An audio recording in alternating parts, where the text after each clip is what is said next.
Episode 34. Acara resmi yang begitu meriah dengan suasana glamor dan mewah yang mengusung warna gold dan white. Para tamu silih berganti berdatang menghadiri pesta pernikahan yang akan memecahkan rekor paling populer paling mewah abad ini. Dari atas hingga sana terlihat pasangannya sangat serasi. Seorang wanita cantik dengan gaun pengantin yang begitu mewah.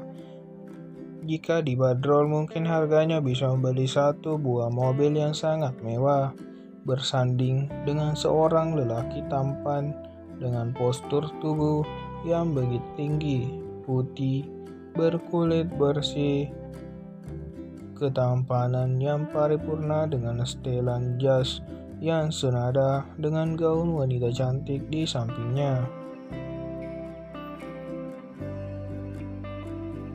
Sungguh pasangan yang sangat sempurna. Pujian-pujian dunia terus menghujani pasangan ini.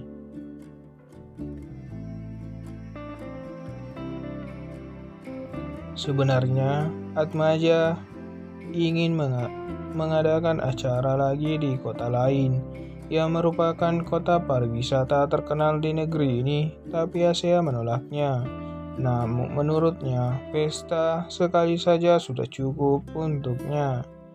Atmaja mengalah kepada putrinya. Dia berpikir putrinya menerima perjodohan ini saja sangatlah bersyukur baginya.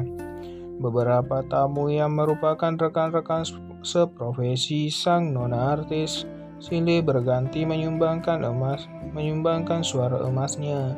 Semua tahu beberapa budget mereka dalam satu kali manggung, tapi dia pesta pernikahan ini mereka tidak ingin dibayar.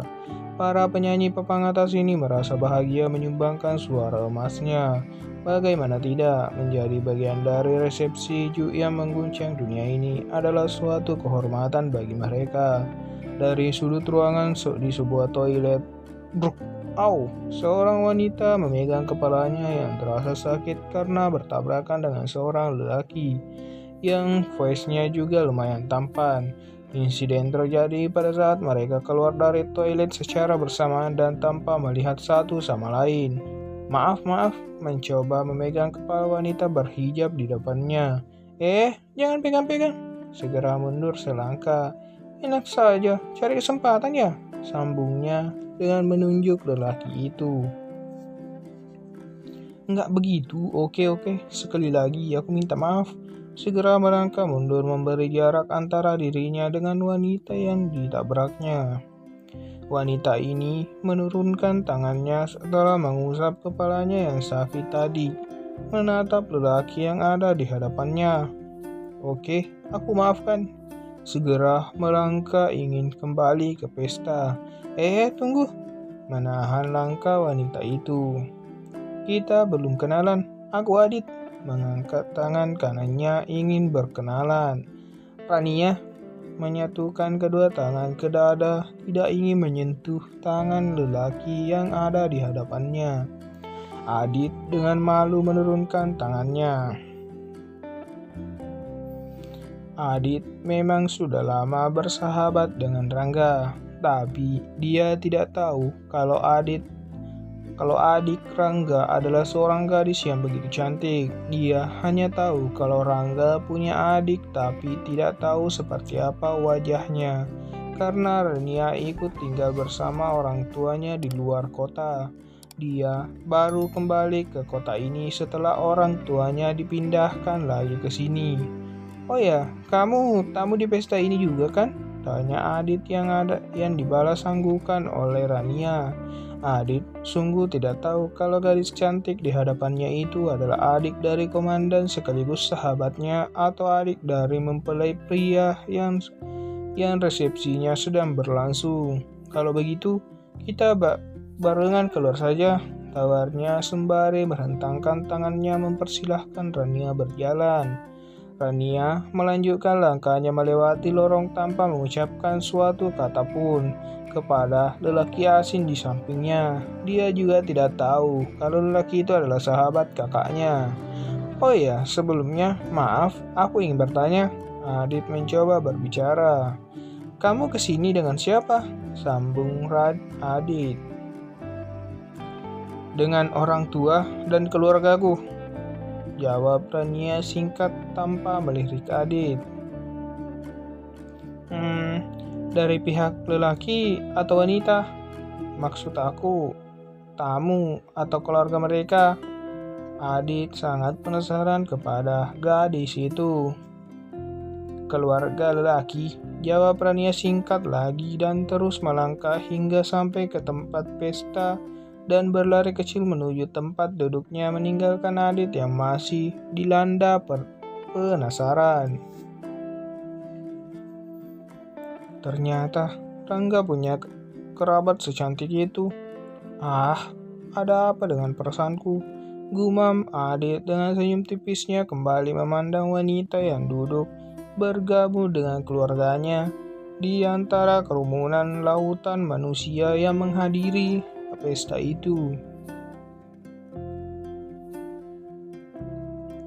Pesta terus berjalan.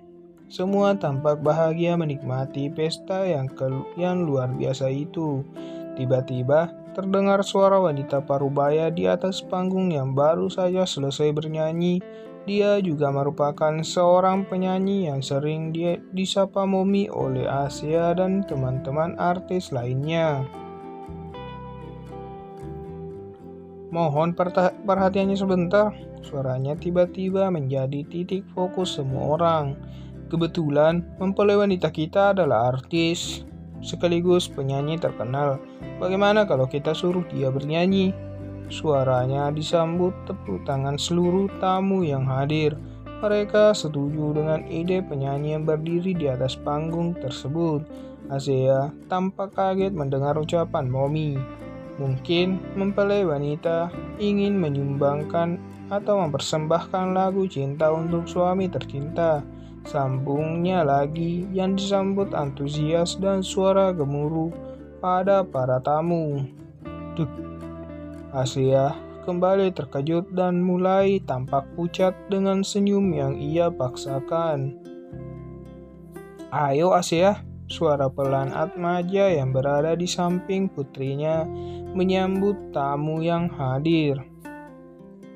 Rangga melirik sejenak wajah istrinya. Dia tahu kalau istrinya tidak mungkin bernyanyi untuk dirinya. Tidak usah, kamu tidak perlu melakukan itu, ucap Rangga pelan. Mana mungkin kamu bernyanyi lagu cinta kepada orang yang tidak kamu cintai, dan aku juga tidak ingin mendengarkan itu, gumam Rangga. Asia hanya diam sementara suara para tamu memecahkan ruangan itu. Nyanyi, nyanyi, nyanyi. Bobby dan Diana yang melihat keadaan itu segera mengambil langkah.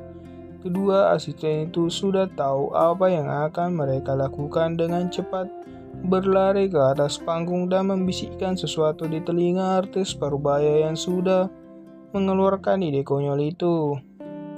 Oke, para hadirin semua, mohon perhatiannya kembali. Suara Momi kembali menjadi titik fokus. Mungkin ini akan mengecewakan, tapi sepertinya kita juga harus paham, karena sepertinya pengantin wanita kita sangat kelelahan dan suaranya sedikit terganggu. Kita akan saksikan suara merdunya untuk suami tercinta mungkin di waktu yang lain. Ayo kita nikmati kembali pestanya, sambungnya yang membuat para tamu sedikit kecewa. Tapi pesta kembali berjalan dengan normal, dengan suara penyanyi-penyanyi yang ternama lainnya. Asia bernafas lega. Dia merasa tidak salah memilih Bobby Diana sebagai asisten pribadinya. Malam semakin larut. Para tamu mulai berpamitan meninggalkan pesta yang digelar di hotel mewah itu.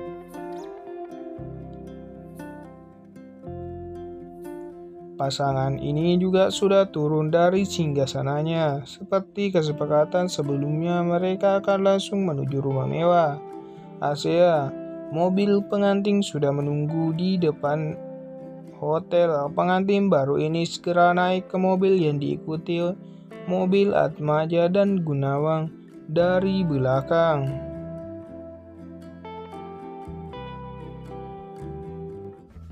Jangan lupa like, subscribe, tekan loncengnya, dan terima kasih sudah menonton.